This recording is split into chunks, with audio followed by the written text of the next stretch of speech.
Thank you for joining our Crusader Way series. You'll hear stories today that'll make you laugh, cry, and be inspired by the power of sport to form virtue. Hi, everyone. I'm Jeff Giles, the voice of the Crusaders, and we're joined by cycling coach Nat Worcester. Nat, thanks for joining us today. Thank you. Really appreciate you spending some time. Our cycling program is less than 10 years old. We're a small college in a small town, and yet you've managed to recruit top talent here to the Abbey. You've challenged your strength as an athlete toward that goal. How do you make that all work? Yeah, I think one of the big aspects that the top talent is recognizing about Belmont Abbey is obviously our great location, whether we're, 15 minutes from Charlotte. And then we've got a velodrome 30 minutes away in Rock Hill, one of the best BMX tracks in the country 30 minutes away. But it's also the culture that we have on campus.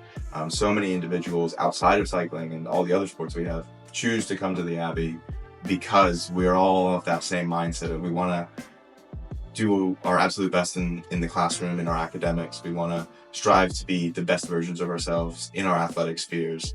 And I think that culture of wanting to do both at the same time resonates with the talent that we've recruited to the cycling team. And they see it as nothing but advantageous to add that to their support system. It's certainly a special place. And now with the great cycling program you put together, very, very different and very successful. And your time at Belmont Abbey was very influential on your life. Would you say that's accurate? Oh, most definitely. So obviously I came to the Abbey mainly for to get a degree and to focus on my athletics. But in that process, I found faith and I converted to Catholicism, whether it be through campus ministry, Abbot Placid, Father Chris, teaching my FYS class. It resonated and it gave me a calling of salvation and sort of answered a lot of questions that I'd been struggling with all my life. My wife came to Belmont Abbey and we actually got married in the Basilica, and Belmont Abbey is a key in my life. It will always be a huge staple of not just my life, but my wife's life, but my family's life. It's a place that I found who I was.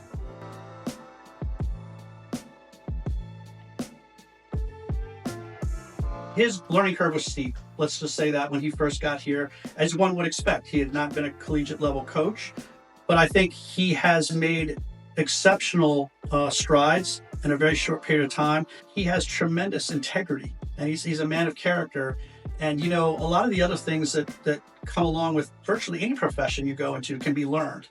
But if you don't have that character, that integrity, what I think is called, we call around here all the time, the transformational mindset of trying to be a servant to others and make others better and help them reach their full potential. I don't know if you can learn the other things.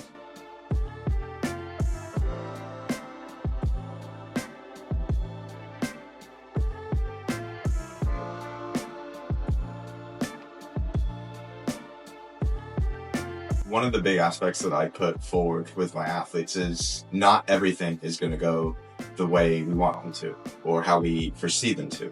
And I think that aspect of life is where we truly flourish and we truly develop into better, bigger people. It is often through the negatives that we find the good positives. And I think, I look at some of my aspects from my coaching career. This year alone, I had an athlete, Rita Fedorov. She won our program's first women's national championship. She had a exhausting day. Her muscles gave out, cramped up on her on the first day of racing. And, she woke up the next morning and she just felt tired, sore, mentally wasn't there. But she went on to win her first ever collegiate national championship as a freshman in the women's 500 meter. And to be the school's first female national champion, I think that moment was one of the ones I will carry forward with me for a really long time, just to see an athlete at their lowest achieve the greatest honor in our sport.